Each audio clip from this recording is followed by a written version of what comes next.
शिवपाल सिंह यादव और अखिलेश यादव की मुलाकात में सबसे अहम बात है वो है टाइमिंग।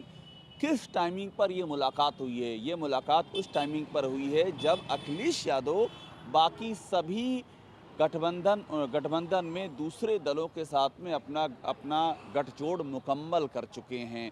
और उन्होंने हमसे बातचीत में ये कहा भी था कि 350 के करीब सीटों पर उनको लड़ना है, समाजवादी पार्टी को लड़ना है, और बाकी कितने घटक दल होंगे, उनको कितनी सीटें होंगी, ये सब तय हो चुका है।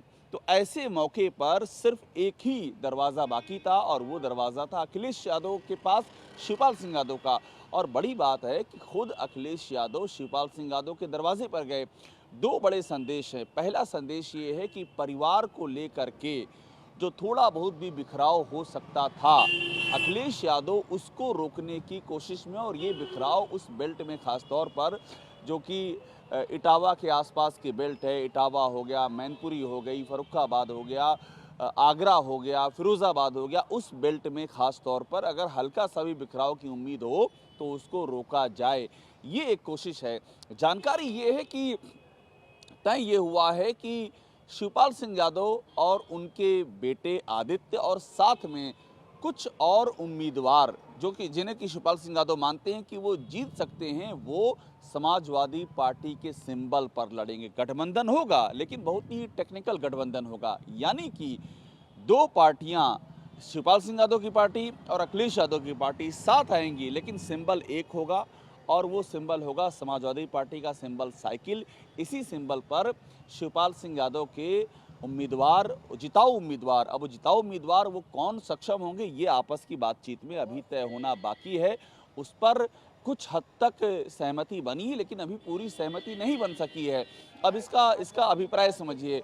इसका अभिप्राय ये है कि अगर ये गठबंधन मुकम्मल हो जाता है तो फिर अखिलेश यादव के लिए एक बड़ा चंक, गठबंधन का एक बड़ा चंक मुकम्मल हो जाएगा, जिसको लेकर के वे बीजेपी के खिलाफ एक बड़ा मोर्चा खोल सकते हैं। क्योंकि अगर शिवपाल सिंह यादव उनसे छिटक करके रहते या नाराज रहते तो लगातार बीजेपी इस बात पे वार करती कि अपने घर को जो एकजुट नहीं रख पाए वो दूसरे दलों को कैसे रखेंगे, वो प्रदेश को कैसे रखेंगे जिनके अपने घर में ही दरार है।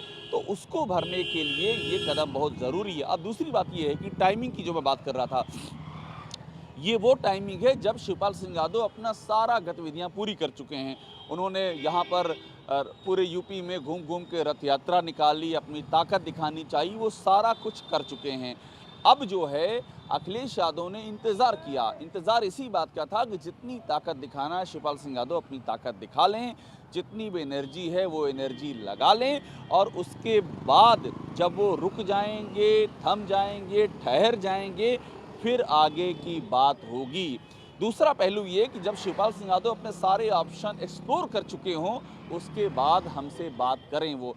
अब देखिए, शिवपाल सिंह यादव के सामने भी ऑप्शन कितने थे। उस पूरी अपनी जो उन्होंने रथ यात्रा निकाली, उस रथ यात्रा में लगातार उन्होंने बीजेपी के खिलाफ बातें की, बीजेपी को निशाने पर लिया। तो जाहिर सी बात है कि आप चुनाव के वक्त में जो रथ यात्रा निकाल रहे हैं और उसमें जिस पार्टी को आप निशाने पर ले रहे हैं उसके साथ तो आप वैसे भी नहीं जा सकते हैं। अगर जाएंगे तो पिछले एक महीने के अंदर ये इतना बड़ा आप स्टेप लेकर के और फिर कैसे अपने मतदाताओं को जस्टिफाई करेंगे, ये बड़ी चुनौती होती है। हालांकि लोग ऐसा भी कर देते हैं, लेकिन ये बड़ा मुश्किल काम होता है।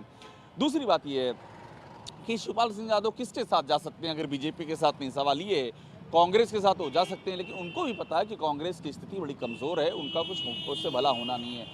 बीएसपी के साथ जाना मुमकिन नहीं है। मायावती की जो पार्टी है और जो शिवपाल सिंह यादव की पार्टी है, दोनों में खासा फ़र्क है, टेम्परामेंट में फ़र्क है, आपस के समीकरणों में फ़र्क है, और शायद ज़रूरतों में भी फ़र्क है, ज़रूरत भी नहीं है। अब इसके बाद बचती है राष्ट्रीय लोकदल पश्चिम में, उनके साथ जा सकते थे, लेकिन राष्ट्रीय लोकदल खुद ही समाजवादी पार्टी के साथ में आ चुकी है।